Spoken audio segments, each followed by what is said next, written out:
চলুন সম্পদ তৈরির একটা দারুণ কিন্তু অনদেখা কৌশল নিয়ে কথা বলি, যা কোডি স্যাঞ্চেজের দেখানো পথ। অনেকেই মনে করেন ৯টা-৫টার চাকরি করে আর্থিক স্বাধীনতা পাওয়া প্রায় অসম্ভব। আসলে শুধু বেতনের উপর নির্ভর করে কখনোই স্বাধীনতা আসে না। আসল মুক্তি আসে মালিকানায়। তাহলে এই ফাঁদ থেকে বেরোনোর উপায় কি? উত্তরটা কোনো রিস্কি স্টার্টআপ নয়, বরং চোখের সামনেই আছে। এর আসল রহস্যটা হল মালিকানা, যেমনটা করেছিলেন বিলিয়নিয়ার ওয়েইন হুইজেঙ্গা। উনি কিন্তু নতুন কিছু তৈরি করেননি, বরং চালু ব্যবসার একটি ছোট অংশ কিনে তাকেই বড় করেছেন। এই ঘটনা আমাদের তথাকথিত বোরিং ব্যবসার আসল ক্ষমতা দেখিয়ে দেয়। সবাই কুল স্টার্টআপের দিকে ছোটে, কিন্তু আসল লাভ কিন্তু লুকিয়ে আছে প্রতিষ্ঠিত সাধারণ ব্যবসাতে। এর পেছনে আছে লিন্ডি ইফেক্ট, মানে যে ব্যবসা যত পুরনো তার টিকে থাকার সম্ভাবনাও তত বেশি। এই গ্রাফটাই দেখুন না, ব্যবসার বয়স যত বাড়ছে তার টিকে থাকার সম্ভাবনাও ততটাই বেড়ে যাচ্ছে।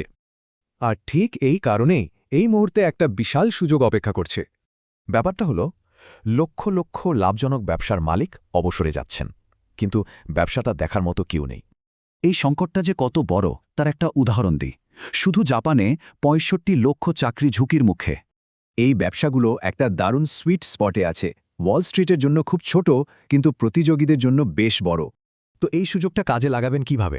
এর জন্য একটা সহজ ফ্রেমওয়ার্ক আছে, নাম RICH। এই ফ্রেমওয়ার্ক ধাপে ধাপে দেখিয়ে দেবে কিভাবে একটা ব্যবসা খুঁজে কিনে চালাতে হয়।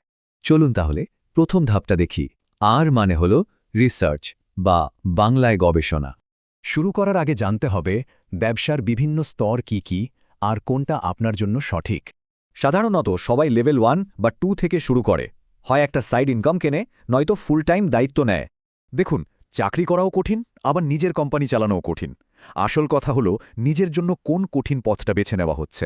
একটা পথ হল টাকার বিনিময়ে সময় বিক্রি করা, আর অন্যটা হল মালিকানা। ভাবার বিষয় হল কোন পথে সত্যিকারের স্বাধীনতা মিলবে।